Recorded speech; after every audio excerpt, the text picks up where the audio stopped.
اس کو اس رخ پر دیکھنا کہ یہ شیعہ سنی جنگ ہے جی یہ بہت کوتاہ بینی ہے. وہ وقت اب قریب آ رہا ہے کون سا وقت؟ جب شیعہ سنی مکالمہ. سوال، اسرائیل نے قانون پاس کیا ہے کہ جتنے فلسطینی قیدی ہیں ان سب کو موت کی سزا دی جائے گی، اور آپ نے ویڈیو دیکھی ہوگی، ان کے جو منسٹرز ہیں ان سب نے سیلیبریٹ کیا ہے، جشن منایا ہے شراب پیتے ہوئے. ایک نیا دور جنم لینے والا ہے بالکل، اور اس کا جنم داتا ایران ہی. آج جو آپ کی بات چیت ہوئی حکیم عبدالمجید الہی سے، جو ان کے نمائندہ ہیں سپریم لیڈر کے، تو کیا بات چیت ہوئی، کیسی بات چیت ہوئی کہ نہیں؟ ہم گویا ایران کی تائید میں شیعیت کے عقائد کی بھی تائید کرنے لگے.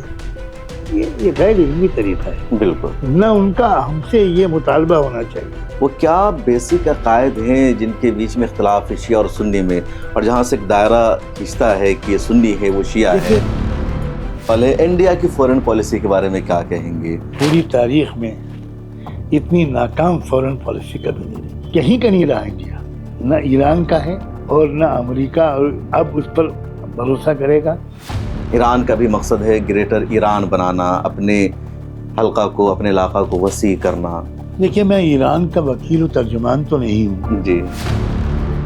عرب ممالک میں کیا بحث چل رہی ہے؟ ان کا اس جنگ میں کے آپ بعد کو کیا حال خوشخبری ہوگا؟ سناتا ہوں. میں آپ کو خوشخبری سناتا ہوں. اسلامی جو علوم کی ترقی ہوئی ہے جی. وہ سب ایران میں ہوئی. فقہ وہیں سے آیا، اصول فقہ وہیں سے آئی، تاریخ وہیں سے آئی.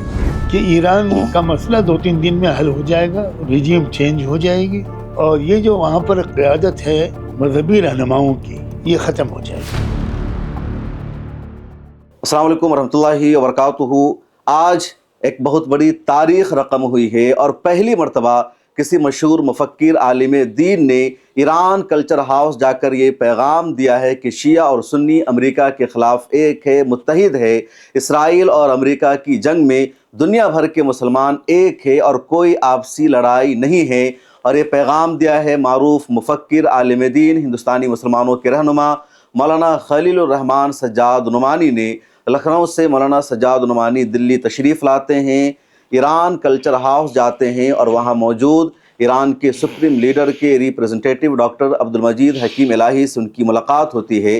تقریباً 1 گھنٹے تک ملاقات ہوئی، مختلف ایشوز پر بات چیت ہوئی، اور دونوں رہنما نے ایک پیغام دیا ہے کہ ہم سب ایک ہیں، متحد ہیں. میرے ساتھ آج اس خصوصی گفتگو میں موجود ہے مولانا سجاد نعمانی. مولانا ملا ٹائمز میں خیر مقدم ہے آپ کا. بہت شکریہ. آپ لکھنؤ سے چل کر دلی تشریف لائے، ایران کلچر ہاؤس گئے، وہاں آپ نے ملاقات کی، ایک پیغام دیا. کس لیے آپ چل کر آئے؟ کیا پیغام دینے کے لیے آپ تشریف لے گئے ایران کلچر ہاؤس؟ دیکھیے میں اس جنگ کو 2 ملکوں کی جنگ نہیں مان رہا ہوں. یہ دراصل اسلامیت اور مغربیت کی کشمکش، جس کا شکار عالم اسلام کے اکثر ممالک ہو چکے، اور مغربیت کی بالادستی کو وہ قبول کر چکے. ایران نے اپنی اسلامیت کو برقرار رکھا. جہاں تک شیعہ اور سنی مسائل کا تعلق ہے، یہ ہمارے آپس کے مسائل ہیں، اور ان میں سے بہت سے مسائل بہت توجہ طلب ہیں، معمولی نہیں ہیں. لیکن اس وقت صورتحال یہ ہے کہ صلیبی اور صہیونی دنیا نے جو پوری دنیا کو اپنا غلام بنا رکھا ہے، اس کو کوئی چیلنج نہیں کرنے کی ہمت کر پا رہا. اگر کوئی طاقت اس کو چیلنج کرتی ہے تو تمام دنیا کے انصاف پسندوں کی یہ ذمہ داری ہوتی ہے کہ وہ اس چیلنج کرنے والی طاقت کی حوصلہ افزائی کریں، ان کی حمایت و تائید کریں، کسی طریقے کا تعاون کر سکیں تو وہ تعاون بھی کریں. اب امریکہ اور اسرائیل نے یہ سمجھا تھا جی. کہ ایران کا مسئلہ 2-3 دن میں حل ہو جائے گا، ریجیم چینج ہو جائے گی، اور یہ جو وہاں پر قیادت ہے مذہبی رہنماؤں کی یہ ختم ہو جائے گی، اور پھر اپنی پسند کی ایک رجیم وہاں قائم ہو جائے گی. لیکن میں سلام بھیجتا ہوں ایرانی عوام کو. ایرانی عوام نے جس طرح اس وقت بالغ شعوری کا ثبوت دیا ہے کہ اپنی قیادت کا بہت مضبوطی کے ساتھ ساتھ دیا اور حوصلہ بخشا اپنی قیادت کو کہ ہم سب نقصانات برداشت کرنے کو تیار ہیں. یہ بہت بڑی بات ہے، لیکن ہم سر جھکانے کو تیار نہیں. تو یہ جنگ شیعہ سنی جنگ نہیں ہے. اس کو اس رخ پر دیکھنا کہ یہ شیعہ سنی جنگ ہے، جی یہ بہت کوتاہ بینی ہے. یہ جنگ تو سچی بات یہ ہے ظلم کی اور مظلوم کی، ظالم اور مظلوم کی جنگ ہے. اور جو حقائق دنیا کے سامنے آئے ہیں جی کہ ایران نے پچھلے 47 سال میں جو خاموش تیاری کی، تیاری صرف عسکری نہیں، قوم کا جو مزاج بنایا. میں بہت تفصیل سے واقف ہوں، جی میں نے کوئی سرسری طور پر کوئی یہ موقف نہیں اپنایا ہے. ایران نے ایک جامع نظام تعلیم قائم کیا جس کو پوری دنیا کا، عالم اسلام کا کوئی ملک قائم نہیں کر سکا. وہاں انہوں نے دینی اور دنیاوی تعلیم کو اکٹھا کر دیا. دوسرے جن ملکوں میں ہم دیکھتے ہیں کہ عصری تعلیم پاتے ہیں لوگ، جی ان کا اسلامی غیرت اور حمیت کم ہو جاتی ہے اور مغرب سے وہ مروب ہو جاتے ہیں. بالکل. لیکن جس تعداد میں ایران نے سائنٹسٹ بنائے، جی نیوکلیئر سائنٹسٹ پیدا کیے، فوجی ماہرین پیدا کیے، انجینئرز پیدا کیے اور جدید ترین علوم کے ماہرین پیدا کیے، وہ بھی سب پنج وقتہ نمازی. وہ سب کے سب اپنے کو مسلمان کہنے میں ہچکچاہٹ محسوس نہیں کرتے. تو اس وجہ سے میں نے اپنا فرض سمجھا کہ یہ بات کھل کر پوری امت اسلامیہ کے سامنے آئے کہ اس وقت اس جنگ میں ہمارا موقف کیا ہونا چاہیے. جی اور خدا کا شکر ہے، میں یہ بھی محسوس کرتا ہوں کہ وہ وقت اب قریب آ رہا ہے کون سا وقت؟ جب شیعہ سنی مکالمہ جی اس انتہا پہ پہنچے گا کہ جو غلط فہمیاں ہیں اور جو غلطیاں ہیں جی ان دونوں کا ازالہ ہوگا. ازالہ ہو اور پھر یونٹی اور اتحاد. ازالہ ہوگا. وہ کام میں شروع کر چکا تھا بہت خاموشی سے. میں اس کو پہلی مرتبہ ڈسکلوز کر جی. رہا ہوں کہ میں نام نہیں لوں گا ان شیعہ عالم کا جن کے ساتھ مل کر میں نے وہ اجتماعی مطالعہ شروع کیا تھا. تو میں نے محسوس کیا تھا کہ بہت گنجائش ہے اگر ہم مثبت انداز سے گفتگو کریں جی اور کچھ اصول پر ہماری گفتگو طے ہو جائے کہ ان اصولوں کے باہر ہم نہیں نکلیں گے جی تو اس کے اچھے نتیجے نکلیں گے. یہ موقع اس وقت، ایک تو یہ موقع ملا ہے ملت اسلامیہ کے اندر ایک نئی امنگ، جی. نئی امید، جو مایوسی چلی آ رہی تھی، احساس کمتری چلا آ رہا تھا، جی وہ ختم ہو گیا، آنن فانن ختم ہو گیا. پوری دنیا کے مسلمان اس وقت پر امید ہیں. سب کو لگ رہا تھا کہ صرف امریکہ کے پاس طاقت ہے، اسرائیل کے پاس طاقت ہے. اور یہ طاقت ناقابل تسخیر ہے، جی یہ سمجھتے تھے لوگ. لیکن اوقات معلوم ہو گئی دنیا کو، جی امریکہ کی بھی اور اسرائیل کی بھی. آپ سوچئے کہ امریکہ کے پاس ہتھیار کی کمی ہے. جی اس وقت امریکہ اپنے ہتھیار واپس مانگ رہا ہے اٹلی سے، ہم کو واپس کر دو، ہم کو فرانس، ہم کو واپس کر دو، ہمارے پاس ختم ہو گئے. اور ایران کے پاس ہتھیاروں کی کوئی کمی نہیں ہے. وہ یہ کہہ رہا ہے کہ ہم 20 سال تک جنگ لڑنے کو کرنے کے لیے تیار ہیں. کتنا غیر معمولی کام ہے. کیا یہ قابل حوصلہ افزائی نہیں ہے؟ بالکل. کیا یہ قابل تائید نہیں ہے؟ پھر جو انہوں نے اپنی علمی اور فکری ترقی کی ہے جی اقوام عالم کے درمیان، تو وہ گویا ثابت کر دیا انہوں نے کہ وہ دنیا کی قیادت کر سکتے ہیں. تو مجھے یہ لگتا ہے کہ ایک تو ورلڈ آرڈر بدلے گا. جی یہ بہت، جس طرح جنگ عظیم کے ذریعے سے عالمی نظام بدلا، ویسے ہی اس جنگ کے ذریعے بھی عالمی نظام بدلے گا۔ دوسری بات ایک اور ہے جس نے مجھے آمادہ کیا جی کہ فلسطین کے مسئلے کے ساتھ ایران نے شروع سے وفاداری کا رویہ رکھا۔ ہمارے بہت سے نام نہاد مسلم ممالک نے بڑی بے وفائی کی ہے، لیکن ایران نے اپنی وسعت کے مطابق فلسطین کی مزاحمتی تحریک کی مسلسل حمایت کی، اور اسی حمایت کے بلبوتے پر وہ مزاحمت اتنی ہو پائی تھی۔ تو مسجد اقصی کی حفاظت، فلسطین کی مدد جی اگر کوئی ملک کر رہا ہے تو یہ اس کی ایک وہ نیکی ہے جس کی وجہ سے اس کی حمایت کی جانی چاہیے۔ اگر اس کی کسی چیز سے ہم کو اختلاف ہے تو اختلاف بھی ہم ظاہر کریں گے، جی اور کوئی چیز اگر ہم کو اصول کے مطابق لگتی ہے، معیاری لگتی ہے، قابل تعریف و ستائش لگتی ہے، تو اس کی تعریف و ستائش کرنا بھی ہمارا فرض ہے۔ ہمارے اندر کوئی تعصب نہیں ہونا چاہیے۔ بالکل تو میں فلسطین کے مسئلے کے تناظر میں بھی اس جنگ کو بہت مفید پا رہا ہوں، کیونکہ اسرائیل اتنا کمزور ہو جائے گا جی اس جنگ کے بعد، اتنا کمزور ہو جائے گا، بلکہ ہو سکتا ہے کمزور، نہیں ہو سکتا ہے آنے والے دنوں میں صفحہ ہستی سے مٹ بھی جائے۔ بالکل اس کو ہو سکتا ہے یہاں کے ہمارے انڈیا کے لوگ مبالغہ سمجھیں۔ نہیں بالکل، میں آپ نے وہ خبر دیکھی ہوگی کہ وہاں کے آرمی چیف ایل ضمیر کا بیان آیا تھا کہ اگر فوری طور پر ہم نے فوج پر کام نہیں کیا تو آرمی کولیپس کر جائے گی، ٹوٹ جائے گی، اور 10 پوائنٹس انہوں نے گنا دیے تھے سیدھے سیدھے۔ اور یہ بات اس شخص نے کابینہ میں کہی تھی، جی وار کیبنٹ کی میٹنگ اسرائیلی میں۔ کیبنٹ کی میٹنگ میں اس نے کہی تھی۔ تو وہ بات جو بہت سے علماء قرآنی اشارات اور احادیث فتن کی روشنی میں کہہ چکے ہیں جی کہ اسرائیل لازمی طور پر ایک وقت آئے گا تو وہ صفحہ ہستی سے مٹے گا۔ انشاءاللہ تو وہ جو مٹے گا تو وہ ظاہر ہے کہ اسبابی لائن سے کچھ جدوجہد ہوگی، جی بالکل، کچھ اسباب کچھ اس کا پیدا ہوں گے۔ ماحول بنے گا۔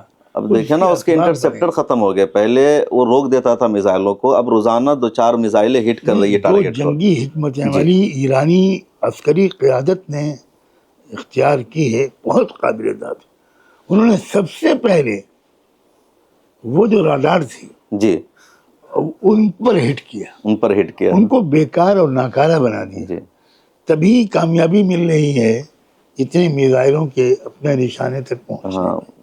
تو جو ان کی ایرانی قوم کی ذہانت کے بارے میں پوری دنیا کی قومیں تسلیم کرتی ہیں کہ بہت ذہین قوم ہے، اسی لیے اسلامی جو علوم کی ترقی ہوئی ہے جی، وہ سب ایران میں ہوئی ہے۔ جو ماضی کی تاریخ ہے زیادہ پرانی۔ تر اسلامی علوم کی ترقی یہ ایران میں ہوئی، حدیث کی ترقی، یہ ایران۔ علوم حدیث سب وہیں سے آئے، فقہ وہیں سے آیا، اصول فقہ وہیں سے آئی، تاریخ وہیں سے آئی۔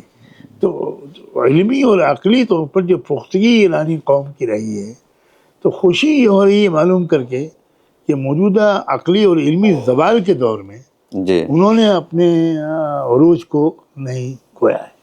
بالکل وہ ان کی گرپ مضبوط ہے۔ مضبوط ہے، اور ایک تاریخ جو تھی ان کی، جو تہذیب تھی، باقی ہے۔ پھر دیکھ ایک اور بات ہے، قومی نصب العین۔ جی امت مسلمہ کا کوئی قومی نصب العین نہیں رہا ہے، یہ اس دوران کا بڑا المیہ ہے، پچھلے 100 سال کا جو بہت بڑا المیہ ہے کہ قومی نصب العین، متحدہ نصب العین نہیں ہے۔ خلافت عثمانیہ کے خاتمہ کے بعد ایک طرح سے ایران نے بہت خاموشی کے ساتھ جی ایک قومی نصب العین اپنی قوم کو دے دیا، جی اس میں وہ کامیاب۔ انہوں نے قومی نصب العین اپنی قوم کو دیا ہے، اس قوم کے مرد اور عورتیں، جوان اور بوڑھے جس طرح سرشار ہیں اور متحد ہیں وہ۔ متحد ہیں، ان کا ایک قومی نصب العین، اس جذبے میں وہ اپنی حکومت سے بار بار کہہ رہے ہیں کہ ہماری بلڈنگوں پر جو حملے ہو رہے ہیں اس کی آپ فکر نہ کریں، ہماری لاشوں کی فکر نہ کریں، ہماری جنازوں کی فکر نہ کریں۔ بہت غیر معمولی بات ہے، عورتیں خط لکھ کے بھیج رہی ہیں۔ نہیں، دنیا حیران ہے کہ امریکہ میں احتجاج ہو رہا ہے جنگ روکنے کے لیے، اسرائیل میں لوگ پولیس سے جھڑپ کر رہے ہیں کہ جنگ روکو، ہم مر رہے ہیں، اور ایران میں عوام آ کر کہہ رہی کہ اب جنگ کرو۔ یہ تو پہلی مرتبہ یہ چیزیں تاریخ میں قابل تائید ہیں، یہ چیزیں اس لحاظ سے یقیناً قابل تائید ہیں۔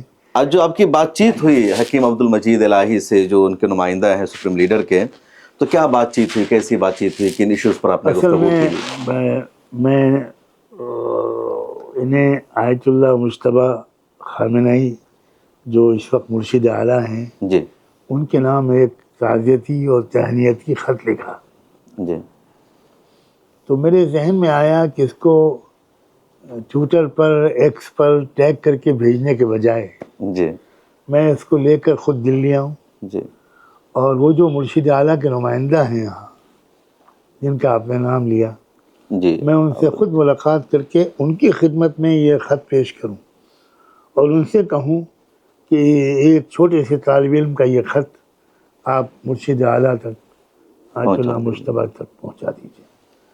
مجھے یہ جان کر بہت خوشی ہوئی کہ کیا نام ان کا لیا آپ نے؟ عبد المجید حکیم ڈاکٹر الہی۔ عبد المجید جی حکیم الہی، یہ ان کے ساتھی ہیں مجتبیٰ اچھا، ان کے فرینڈ ہے، دوست ہیں، مطلب بالکل کلاس میں؟ ساتھی ہیں، بے تکلف دوست ہیں، جی ساتھی ہیں۔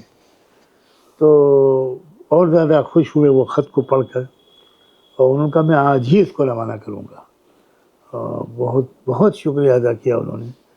تو میں ایک طرح سے مسلمانان ہند کے جذبات، مسلمانان عالم کے جذبات اور خود اپنے ذاتی جذبات پیش کرنے کے لیے آیا تھا، اور میں شکر گزار ہوں ان کا کہ انہوں نے میری توقع سے بہت زیادہ وقت دیا، تقریباً پونے 2 گھنٹے کی جی گفتگو ہوئی، یا شاید اس سے بھی زیادہ، ہاں 2 گھنٹہ سے زیادہ تو ہوئی۔ زیادہ ہوئی، بہت طویل، بہت اطمینان سے وقت دیا، بل میں نے ہی اجازت چاہی ورنہ شاید وہ تو اور بھی بیٹھتے۔ اور انہوں نے جو کچھ بھی بتایا اس سے معلومات میں بھی اضافہ ہوا، خاص طور پر یہ بات بڑی قابل ذکر ہے، قابل قدر ہے کہ مرشد اعلیٰ سید علی خامنہئی سید علی جن کی خامنہئی شہادت ہوئی۔ شہید ہوں جی یا ان کے بیٹے ہوں، کسی کے پاس ذاتی مکان نہیں ہے، یہ انہوں نے بہت تفصیل سے بتایا، سب کرائے کے مکانوں میں رہتے ہیں، اور انتہائی خستہ حالت، معمولی حالت کا مکان تھا ان کا کہ میں جب پہلی بار ملاقات کرنے گیا ہوں تو کسی اور کا واقعہ سنا رہے تھے وہ جی سعودی وزیر کا، کہ میں جب ملاقات کے لیے گیا ہوں تو میں سمجھ رہا تھا پیلس ہوگا، کچھ سیکیورٹی ہوگی، بہت خستہ حالت، ٹوٹا پھوٹا مکان تھا، اسی میں وہ رہتے تھے، اسی میں۔ اور یہ جو چاروں بیٹے ہیں ان کے، جی ان میں سے بھی کسی کے پاس ذاتی مکان نہیں ہے، نہیں سب کرائے کے مکان میں رہتے ہیں، اور بہت سادہ کپڑے پہنتے ہیں، بہت سادہ کھانا کھاتے ہیں، اور خود اپنا واقعہ سنا رہے تھے جی کہ میں گیا تھا خود شہید خامنہئی کے پاس، جی تو ان کے ہاں جب میں کھانے کے دسترخوان پر بیٹھا تو روٹی آ گئی اور ٹماٹر آ گیا، اور خامنہئی صاحب نے کھانا اور کھلانا شروع کر دیا، تو میں یہ سمجھ رہا تھا کہ یہ اسٹارٹر ہے، اس کے بعد اصل کھانا آئے گا۔ جی وہ کھا کے فارغ ہو گئے اور میں انتظار ہی کرتا رہا۔ میں نے ان سے پوچھا کہ بھائی کھانا، تو انہوں نے کہا یہی کھانا ہے، اور کیا کھانا ہے، بس اور کچھ نہیں ہے۔ تو یہ اوصاف اور کہاں عرب کام کی عیاشیاں، اور کہاں یہ ذوق۔ سادہ زندگی، بالکل۔ تو جو چیزیں دیکھیے میرا ایک مزاج یہ ہے کہ اگر کوئی اچھی بات آپ کسی کے اندر پاتے ہیں تو آپ کو اس کی قدر کرنی چاہیے، جی وہ کسی کے اندر ہو۔ بالکل اگر آپ کا اس سے کچھ نظریات میں اختلاف ہے، آپ اختلاف رکھیے، اختلاف کو علمی اور منطقی انداز سے پیش کیجیے، ہو سکے تو ڈائیلاگ کیجیے اور اس اختلاف کے خلیج کو کم کرنے کی کوشش کیجیے، بالکل۔ لیکن اگر چار چیزوں میں اختلاف ہے تو دوسری 4 چیزیں اگر قابل قدر ہیں جی تو ان کی قدر کیجیے۔ اس وقت بہت مثبت طرز فکر کی ضرورت ہے، اور معتدل اور متوازن۔ جذباتی انداز سے اندھا دھند ہم گویا ایران کی تائید میں شیعیت کے عقائد کی بھی تائید کرنے لگے، یہ غیر علمی طریقہ ہے، بالکل نہ ان کا ہم سے یہ مطالبہ ہونا چاہیے، اور شیعیت کی وجہ سے ہم ان کی اندھا دھند مخالفت کریں، اتنے زبردست رول کے باوجود جو کردار وہ ادا کر رہے ہیں، اور عالم اسلام کی بھی تاریخ بدلنے جا رہی ہے، پوری دنیا کی تاریخ بدلنے جا رہی ہے، ایک نیا دور جنم لینے والا ہے بالکل، اور اس کا جنم داتا ایران ہی قرار۔ کیسا نیا دور جنم لے گا؟ کہا جاتا ہے کہ سیکنڈ ورلڈ وار کے بعد ایک نیا ورلڈ آرڈر بنا جس کی جو باغ دوڑ ہے امریکہ کے ہاتھ میں ہے، اور ابھی ایک طرح سے امریکہ حاکم ہے۔ یونیپولر ورلڈ ختم ہو گیا۔ جی وہ جو یک قطبی دنیا تھی کہ پوری دنیا کے چودھری امریکہ تھا جی اور کسی درجے میں یورپ تھا، یورپ پہلے ٹوٹا، یورپین یونین پہلے پیچھے بھاگا، جی اب امریکہ کے ہاتھ سے بھی قیادت جا رہی ہے، اور امریکہ کو اس سے نہ چاہتا ہے، استعمال کرتا ہے اسرائیل۔ اسرائیل بھی کمزور پڑ جائے گا، اس کی جگہ پر یقیناً ایک متبادل نظام آئے گا، اس میں ایران کا بھی رول ہوگا، جی چائنا اور رشیا کا اگر رول ہوگا تو اس میں ایران کا بھی کردار، ایران کو نظر انداز نہیں کیا جا نہیں کہا جا سکتا۔ اور یہ بڑی بات ہوگی کہ ایک ایران جیسا ایک ملک داخل ہو عالمی سیاست کی تشکیل میں، پھر اس صورت میں ہمارے جیسے بہت سے طالب علم کچھ اپنی رائے پیش کر سکتے ہیں کہ آپ عالمی تعلیمی نظام میں یونیسکو کے ذریعے یہ تبدیلیاں کروائیے، جی بچوں کی تحفظ کے سلسلے میں یونیسیف کے ذریعے سے یہ تبدیلیاں کروائیے، کیونکہ طاقتور کی زبان سب سنتے ہیں۔ جب ایران اس پوزیشن پہ آئے گا تو اس وقت سب سن رہے ہیں۔ اب دیکھیے اسپین نے اپنا سفیر واپس بلا لیا، ہاں اٹلی نے کتنا سخت انداز سے انکار کیا ہے، جی کوئی نہیں سوچ سکتا تھا، نہ اسپین کے بارے میں نہ اٹلی کے بارے میں، اور جرمنی نے بڑا سخت قسم کا قدم اٹھایا ہے، جی یہاں تک یہ کہہ دیا ہے امریکہ سے کہ آپ اپنی بیس اور سب کچھ یہاں سے لے جائیے۔ لے جائیے۔ کوئی سوچ سکتا تھا کہ جرمنی امریکہ سے یہ کہے گا؟ جی تو یہ اب بہت برٹین نے، وہاں کیئر اسٹارمر نے تو سیدھے منع کر دیا آرمی بھیجنے سے، فوجی اڈا بھی استعمال کرنے کا۔ یقینی طور پر مغرب کے ہاتھ سے دنیا کی جو ہیجمنی تھی، پوری دنیا کو جو غلام بنا رکھا تھا مغرب نے، وہ اب رخصت ہو رہا ہے۔ تو اب وقت ہے کہ مشرق اٹھے، اور مشرق کی قیادت کرنے کی اہلیت اس وقت ایران میں ہے۔ ایران مشرق کی قیادت کرے گا۔ علامہ اقبال بہت پہلے کہہ چکے ہیں کہ جب تہران جنیوا بنے گا جی ملت اسلامیہ کا تو عالم کا نقشہ دوسرا ہوگا۔ علامہ اقبال نے کہہ رکھا ہے تہران مجھے کے شعر یاد نہیں آ رہا ہے، بعد۔ جی میں بھیج دوں گا آپ کو۔ تو پیشن گوئی ثابت ہو رہی ہے۔ علامہ اقبال نے تو تہران ہی کو جنیوا بننے کی دعا کی ہے۔ پھر تو یہ غیر معمولی علامہ اقبال کی ذہانت اور فراست تھی۔ جی فراست تھی۔ تو مجھے خود مستقبل جو نظر آ رہا ہے، اور میں جہاں تک میں بار بار دہرا رہا ہوں اس لیے کہ میں جانتا ہوں کہ بہت سے حضرات پورے اخلاص کے ساتھ ایران کی شیعیت کو محسوس کر کے جی ایران کی تائید نہیں کر پا رہے ہیں۔ میں یہ محسوس کرتا ہوں کہ گفتگو کا جو چینل میں نے کھولا ہے، جی اور میں تو بہت کمزور آدمی ہوں، انشاءاللہ اجتماعی طور پر علماء سب مل کر ہم اس گفتگو کو یہاں تک آگے بڑھائیں گے کہ وہ عقائد، وہ غلط فہمیاں اور غلطیاں، میں دو لفظ بول رہا ہوں، وہ دونوں دور ہوں۔ دوسری بات یہ ہے کہ وہ حضرات جو یہ کہتے ہیں جی کہ بھئی یہ عقائد جو کتابوں میں لکھے ہوئے یہ ہمارے نہیں ہیں، جی تو ہمیں بھی سوچنا پڑے گا کہ اصول فقہ کی روشنی میں ہمارا حق کہاں تک ہے۔ بالکل۔ اگر کوئی کہتا ہے کہ ہمارا یہ عقیدہ نہیں ہے تو ہمیں کو کہاں تک اس بات کا حق ہے کہ ہم اس سے کہیں کہ تمہارا یہ عقیدہ ہے۔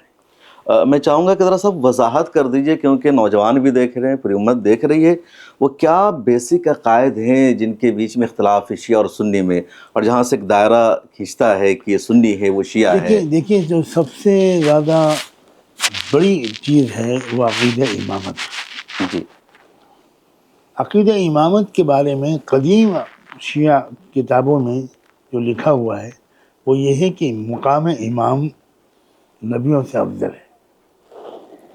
یہ بات ظاہر ہے کہ کسی قیمت پر بھی قابل قبول نہیں ہو سکتی۔ جی دوسری بات یہ ہے کہ قرآن مجید کی تحریف کے بھی عقیدہ قدیم شیعوں میں رہا ہے، وہ کتابوں میں لکھا ہوا ہے۔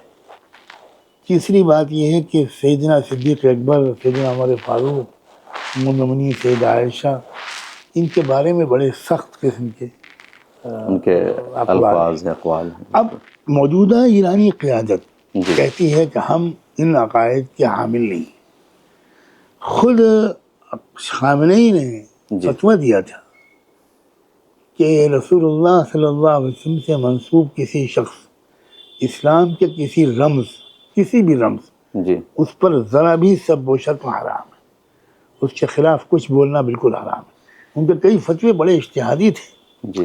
یہ تو تاریخی فتویٰ اگر وہ اس طرح انہوں نے فتویٰ دیا انہوں نے اس کو، اور نہ صرف فتویٰ دیا بلکہ کہا کہ شرعاً حرام ہے جی اور قانوناً ہم اس کو جرم قرار دے رہے ہیں. جو یہ کرے گا اس کو ہم عدالت میں طلب کریں گے. اور مطلب نافذ کا انہوں نے عملی طور پر حکومت نے. تیسرا، انہوں نے ایک فتویٰ بہت اہم دیا تھا کہ نیوکلیئر بم نہ بنایا جائے. جی ایران نیوکلیئر ریسرچ میں بہت آگے بڑھ رہا تھا، جی لیکن انہوں نے فتویٰ دے دیا کہ اسلام ویپن آف میس ڈسٹرکشن بنانے کی اجازت نہیں دے سکتا. جی. اسلام زندگیوں کو بچانے آیا ہے، غارت ختم کرنے کرنے نہیں نہیں آیا. آیا ہے. تو اب ایران میں ایک بحث چل رہی ہے، کیا موجودہ مرشد اعلیٰ اسی فتوے کو باقی رکھیں گے یا اس فتوے میں تبدیلی کریں گے، کیونکہ قانونی یا مذہبی طور پر ان کو اختیار ہے جی تبدیلی اور نظر ثانی کا. اب اس وقت جو نیوکلیئر فیسلٹی پر حملہ ہوا ہے تو اس کی تائید کرنے والوں میں یہ مشتبہ ہم خامنئی تھے جی کہ ایران کو نیوکلیئر طاقت بننا چاہیے، لیکن ان کے والد نے خود اس کے خلاف فتویٰ دیا. تو اب یہ بات، اس وقت تو ایران حالت جنگ میں ہے، اس وقت تو کوئی فتویٰ صادر ہونا متوقع نہیں ہے، لیکن آئندہ کیا فتویٰ آئے گا اللہ بہتر جانے. بالکل. تو آپ نے اہم بات بتا دی کہ یہ مسئلے تھے جس پر اختلاف ہے.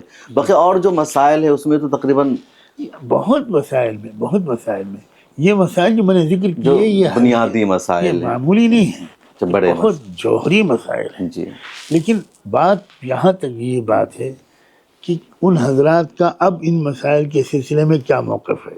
جی ہماری ایک آمنے سامنے کی گفتگو ہو بہت ہی مہذب علمی ماحول میں، اور پھر اس کے بعد ہم طے کریں کہ وہ جو اپنا موقف بیان کریں گے ہم اس پر یقین کریں گے، یا ہم یہی کہتے رہیں گے کہ نہیں آپ جو کہہ رہے ہیں وہ آپ کا مسلک نہیں ہے، فلاں 500 سال پہلے کی جو کتاب تھی اس میں جو لکھا تھا اس میں یہ مسلک ہے. یہ علماء کو طے کرنا ہوگا. میں اپنے ذاتی طور پر اکیلے کچھ کہنے کا حقدار نہیں ہوں، لیکن مجھے بالکل امید ہے کہ علماء انصاف سے کام لیں گے دونوں طرف کے. جی بالکل. اور یہ جو جنگ ہے یہ لائے گی قریب، دونوں لا چکی ہیں پوری دنیا میں اس وقت. عرب میڈیا پر آپ کی نظر رہتی ہے، آپ عربی میں لکھتے بھی ہیں، ٹی وی چینلوں پر بھی کبھی کبھی جاتے ہیں، الجزیرہ پر. عرب ممالک میں کیا بحث چل رہی ہے؟ ان کا اس جنگ کے بعد کیا حال ہوگا؟ میں آپ کو خوشخبری سناتا ہوں. جی. سرکاری میڈیا کو چھوڑ دیجیے، اچھا.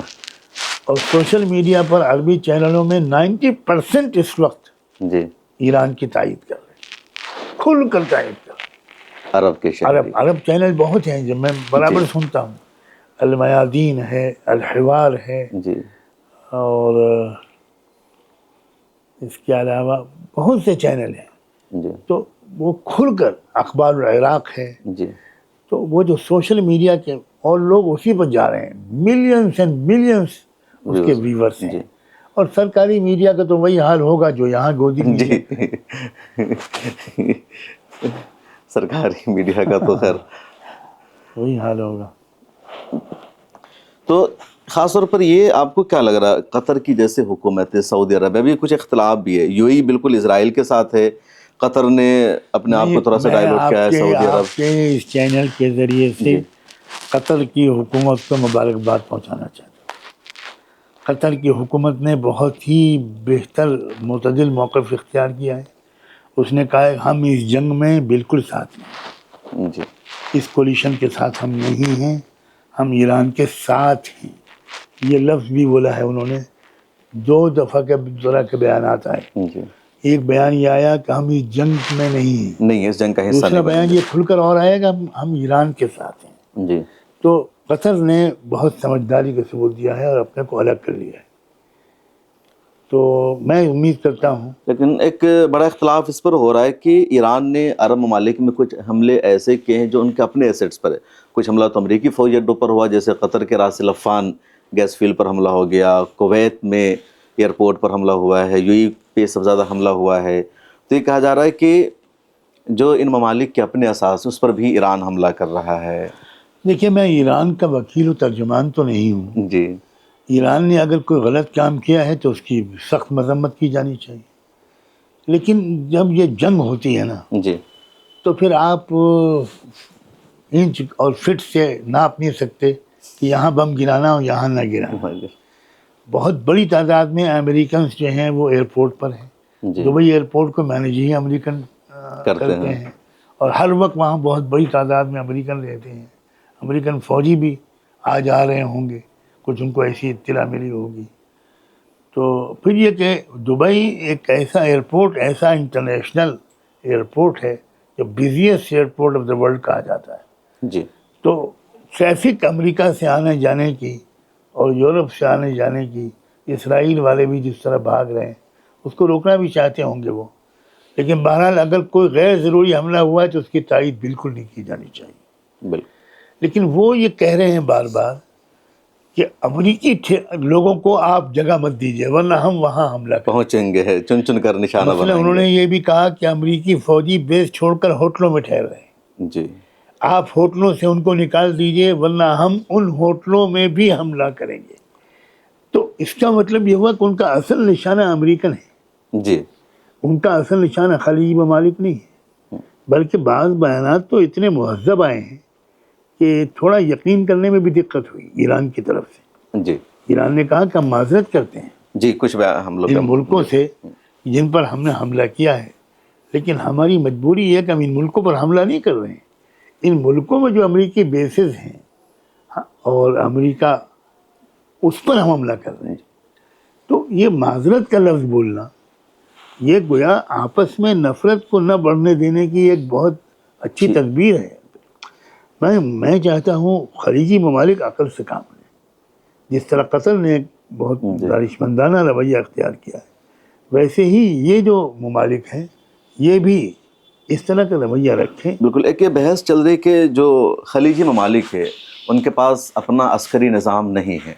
امریکہ سے ان کا معاہدہ ہے، کبھی پاکستان سے معاہدہ کرتا ہے، یوکرین سے سب نے مل کر کے معاہدہ کیا ہے. تو کیا ایران پر اس جنگ کے بعد، کیونکہ ایران اس جنگ میں تو بتا دیا کہ اس کے پاس طاقت ہے، اب تک تو ڈر دکھایا جا رہا تھا، ایران نے بتا دیا کہ وہ امریکہ کو گھٹنے ٹیکنے پر مجبور کر سکتا ہے، تو پھر دوسرے کے کیا اوقات ہے، اسرائیل کے کیا اس کی نظر میں اوقات ہے. تو کیا عرب ممالک خاص طور پر سعودی عرب یہی وغیرہ ایران کے ساتھ الائنس کریں گے، بھروسہ کریں گے، یا آگے اور ان کی دشمنی بڑھے گی کہ ہمیں ایران مٹا سکتا ہے؟ ایران جس طرح اسرائیل کے بارے میں ایک کانسیپٹ ہے کہ وہ گریٹر اسرائیل بنانا چاہ رہا ہے، ایران کا بھی مقصد ہے گریٹر ایران بنانا، اپنے حلقہ کو، اپنے علاقہ کو وسیع کرنا. دیکھیے، میں اس کے جواب میں صرف یہ کہہ سکتا ہوں کہ خدا کرے کہ وہ ایسا کریں. خدا کرے کہ ان کو سدبدھی آئے اور ان کی سمجھ میں آئے جی کہ عالمی نظام بدل رہا ہے، اب پرانا نظام ان کو سوٹ نہیں کرے گا. جی ان کو جتنی جلدی وہ نوشتہ دیوار پڑھ لیں اتنا اچھا ہے ان اتنا کا. اچھا. بالکل. ایک آخری سوال ہے، انڈیا کی فورن پالیسی کے بارے میں کیا کہیں گے؟ انڈیا کے پرائم منسٹر اسرائیل سے دورہ کر کے آتے ہیں، حملہ شروع ہو جاتا ہے، پھر بعد میں 12-13 دنوں کے بعد ہمارے وزیر اعظم نے بات چیت کی ایران کے صدر سے، اس کے بعد پھر بات چیت کی، کہا کہ آپ اسٹیٹ آف ہرمز کو اوپن کر دیجیے ہمارے لیے. انڈیا کی پوری تاریخ میں اتنی ناکام فورن پالیسی کبھی نہیں رہی، کہیں کا نہیں رہا انڈیا. نہ ایران کا ہے جی اور نہ امریکہ، اور اب اس پر بھروسہ کرے گا، کیونکہ کئی دن تک سخت مذمت کے بعد جی پھر ایک فارن سیکریٹری کے ذریعے سے بیان جاری کروایا گیا، بجائے اس کے کہ ہمارے وزیر اعظم جی مرشد اعلیٰ کے انتقال پر خود اسٹیٹمنٹ دیتے، ایک تعزیتی بیان جاری کرتے. انڈیا کے ایران سے تعلقات تو صدیوں پرانے ہیں، صدیوں پرانے ہیں، لیکن بہت ہی ناپختہ. اور ایک فارن پالیسی کیا، مجھے بتا دیجیے انڈیا کی کون سی پالیسی اچھی چل رہی؟ کوئی ایک گنائی. ایگریکلچر پالیسی کیسی ہے پوچھیے کسانوں سے. لیبر پالیسی کیسی ہے پوچھیے مزدوروں سے. ایجوکیشنل پالیسی کیسی ہے پوچھیے ملک کی اقلیتوں سے جن کے اپنے گویا عقائد پر شیشہ چلایا جا رہا ہے روزانہ اسکول کالج میں. تو پوری تمام شعبوں میں پالیسی جو ہے وہ خود ملک کے مفاد کے خلاف ہے. ملک کے باشندوں کو جوڑنے والی پالیسی نہیں ہے، توڑنے والی پالیسی ہے. اور یہ بہت دیر تک ملک برداشت نہیں کرے گا، ایسا میرا یقین ہے. ہمارا ملک بیسیکلی سیکولر ہے. اس کو زہر پلا دیا جائے، نشہ پلا دیا جائے تو کچھ دیر تک نشہ سوار ہو سکتا ہے. اب آپ دیکھیے کہ سکھوں کے اندر کیا اس وقت ایک بیداری ہے، جی کرسچنس کے اندر کیا بیداری ہے، بدھسٹوں کے اندر کیا بیداری ہے. بودھ گیا پر کیسی زبردست تحریکیں چل رہی ہیں. میں خود بلایا جا رہا ہوں وہاں گیا میں. تو کہاں بدھسٹ موومنٹ میں ہاں بدھسٹ کیا تیاری کر رہے ہیں بدھسٹ؟ وہاں جو بودھ گیا مندر ہے جی اس میں اس کے اصولوں میں دستور میں لکھا ہوا تھا کہ ہمیشہ اس کے جو مونک ہیں وہ بدھسٹ رہیں گے. انہوں نے تبدیلی کر کے اس میں 3-4 برہمنوں کو داخل کر دیا. اچھا، وقف امینڈمنٹ ایکٹ کی طرح. بالکل اس کی طرح، بالکل اسی طرح. تو وہاں انہوں نے برہمنوں کو بٹھا دیا، وہ اندر قابض ہیں. تو اس وقت بدھسٹوں میں تحریک چل رہی ہے اس کے خلاف بہت بڑی. اور 1 مئی کو اور 3 مئی کو تو بہت بڑے احتجاجی جلسے وہاں ہونے والے ہیں. آخری سوال، اسرائیل نے قانون پاس کیا ہے کہ جتنے فلسطینی قیدی ہیں ان سب کو موت کی سزا دی جائے گی، اور آپ نے ویڈیو دیکھی ہوگی ان کے جو منسٹرز ہیں ان سب نے سیلیبریٹ کیا ہے، جشن منایا ہے شراب پیتے ہوئے. دیکھیے جتنا جتنا ظلم بڑھے گا اتنی کی ہلاکت یقینی ہوگی. جی یہ میرا عقیدہ ہے. اس فلسطینی لوگ تو شہید ہونے کے لیے تیار ہیں، جی ان کے لیے تو یہ کوئی بڑی بات نہیں ہے. وہ جیل سے باہر شہید ہوتے ہیں یا جیل کے اندر شہید ہوتے ہیں. لیکن اب اسرائیل وہ کام کر پائے گا اس جنگ کے بعد، یہ بھی ذرا محل غور ہے. اس وقت اس کو یورپ کا وہ ساتھ نہیں مل رہا ہے، جی چائنا اور رشیا کا دباؤ ہے، امریکہ خود پیچھے ہٹ جائے گا. تو ہو سکتا ہے کہ وہ اپنے اس منصوبے پر عمل نہ کر پائے. بالکل. بہت شکریہ. تو ناظرین، میری بات چیت ہو رہی تھی معروف عالم دین مولانا خلیل الرحمان سجاد نعمانی سے، جنہوں نے امت کے قائد ہونے کا، مفکر ملت ہونے کا کردار ادا کیا ہے. اور ایسے وقت میں جب ملت منتشر تھی، انتظار تھا کہ کوئی شخص آئے اور پیغام دے کہ انہیں ایران کے ساتھ کھڑا ہونا ہے، نہیں ہونا ہے، ایران کو سپورٹ کرنے میں کیا کسی طرح کی دشواری ہے. اس دوران مولانا سجاد نعمانی صاحب ایران کلچر ہاؤس پہنچتے ہیں، سپریم لیڈر کے نمائندہ سے ملاقات کرتے ہیں، اور انہوں نے ایک پیغام دیا ہے کہ پورا ہندوستان، پورے مسلمان ایک ہیں، سب آپ کے ساتھ کھڑے ہیں. اور اتنا ہی نہیں، مولانا خلیل الرحمان سجاد نعمانی نے اس میٹنگ اور ملاقات کے دوران اپنی طرف سے تعاون بھی پیش کیا. مولانا سجاد نعمانی کی سرپرستی میں ایک ادارہ چلتا ہے رحمان فاؤنڈیشن، جس کے ذریعے ضرورت مندوں کی، غریبوں کی، حاجت مندوں کی مدد کی جاتی ہے. ملک میں جہاں کہیں بھی کوئی تباہی آتی ہے، کوئی آفت آتی ہے، تو رحمان فاؤنڈیشن کی ٹیم فوراً ریلیف کے لیے وہاں پر پہنچتی ہے. اور اس ادارے کے بہاف مولانا نے ایک بڑی رقم دی ہے. یہ رقم میں نے ذاتی طور پر پیش کی ہے. اچھا، آپ نے رحمان فاؤنڈیشن کی طرف سے نہیں؟ تو مولانا نے یہ رقم ذاتی طور پر پیش کی ہے. مجھے پتہ چلا کہ شاید آرگنائزیشن کی طرف سے ہو، تو مولانا نے اپنی طرف سے رقم پیش کی ہے. اور پورا ہندوستان ایران کو سپورٹ کر رہا ہے. اور یہ سپورٹ کی سب سے اہم علامت ہے، ایران کے جو نمائندے، ان سے میں نے کہا کہ کیا فائنینشیل کرائسس ایران میں آ گیا ہے، اس وجہ سے آپ مدد لے رہے ہیں؟ تو انہوں نے کہا نہیں، ایسی کوئی بات نہیں، ہمیں یہاں سے میڈیشن بھیجنی، کچھ اور چیزیں بھیجنی ہیں، تو وہاں سے فی الحال رقم نہیں آ پا رہی ہے، کچھ پرابلم ہے. تو یہاں کے لوگوں سے ہم نے اپیل کی، اور یہ ان کی محبت کا ثبوت ہے کہ لاکھوں کروڑوں کی تعداد میں دیش بھر کے لوگوں نے سپورٹ کیا ہے، اور مولانا نے بھی اس میں حصہ ڈالا ہے. آپ کو کیسی لگی مولانا کی گفتگو؟ مولانا وہاں گئے، اس کے بارے میں آپ کی کیا رائے ہے؟ مجھے اندازہ ہے کچھ لوگ ہیں جو آ کر کے کمنٹ بھی کریں گے، تنقید کریں گے، لیکن خود میں پرسنلی مانتا ہوں کہ مولانا نے ایک نئی تاریخ رقم کی ہے، اور پوری امت کو اس سے سبق لینا چاہیے، متحد ہونا چاہیے. مجھے دیجیے اجازت. ملا ٹائمز کو سبسکرائب کر لیجئے، ممبرشپ لے لیجئے. اللہ حافظ.